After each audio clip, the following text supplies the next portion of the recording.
ఇప్పుడు సచివాలయాల దగ్గర లబ్ధిదారు లిస్ట్ ఎట్ట పెడుతున్నారు అట్లాగా ఓ లిస్ట్ అనౌన్స్ చేయండి. ఇదిగో వీళ్ళకి ఉద్యోగాలు వచ్చినాయి, వీళ్ళకి ఎన్ని మార్కులు వచ్చినాయి అని ఒక్కటి అనౌన్స్ చేయండి. అన్నే మార్కులు వచ్చినాయా తమకి లేదా, ఆ కేటగిరీలో తాము ఒరిజినల్లా కాదా అన్న తెలిసిపోతుంది. నువ్వు మొత్తం అక్కర్లా ఈ 18,000 మంది, నువ్వు 16,500 17,000 అంటున్నావు కదా, ఈ 17,000 మంది ఇదిగో సో అభ్యర్థి, ఇతని హాల్ టికెట్ నెంబర్ ఎంత, వీళ్ళకి ఇంత మార్కులు వచ్చినాయి, ఇతను సెలెక్టెడ్ అని పెట్టు. అప్పుడు మిగతా వాళ్ళు అంత తమకు వచ్చి దెబ్బతిన్నారా లేదా తమకంటే వాళ్ళు ప్రతిభావంతులా అన్న తెలుసుకుంటారు కదా. అది చేస్తాం, ప్రభుత్వం చేయాలి. కానీ ఈ ఫస్ట్ ర్యాంక్ వచ్చిన అతను ఎవరు, ఒక జిల్లా అతను లేసింది ఎస్సీ దాంట్లో నెంబర్ 1 వచ్చాడు, కానీ అతనికి రాలేదట.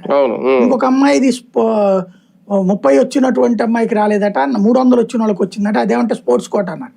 స్పోర్ట్స్ కోటా ముందే అప్లై చేసుకోవాలి. నువ్వు అపాయింట్మెంట్ టైంలో స్పోర్ట్స్ కోటా కింద ఇవ్వకూడదు. స్పోర్ట్స్ కోటాలో పరీక్ష రాసిన వాళ్ళు, ఎస్సీ కోటాలో పరీక్ష రాసిన వాళ్ళు, ఇట్లాగే ఏ కోటాకు ఆ కోటాకు పరీక్ష రాసినప్పుడు ఆ కోటాలోనే కేటగిరీ లెక్కేయాలి. కానీ జనరల్ కేటగిరీ లెక్కేయకూడదు. అప్పుడు జనరల్ కేటగిరీలో ఎప్పుడు లెక్కేస్తావు నువ్వు వేరే కోటాలోకి? నీకు ఇంకా అవకాశాలు, ఉద్యోగాలు మిగిలిపోయినప్పుడు అప్పుడు ఆ కోటాలతో సంబంధం చేయొచ్చు. కాబట్టి సంథింగ్ ఏదో ఏదో హార్జెంటల్ రిజర్వేషన్ ఒకటి పెట్టి మొత్తం జిల్లాకు ఒక విధానం తీసుకొచ్చారట. ఇందులో మెరిట్ లిస్ట్, సెలక్షన్ లిస్ట్ ఇవేం లేకుండా డైరెక్ట్ గా పోస్టులకు పిలిచేశారు అనేది వీళ్ళు చేస్తున్నారు. అట్లా చేస్తుంటే తప్పు. అది అంటే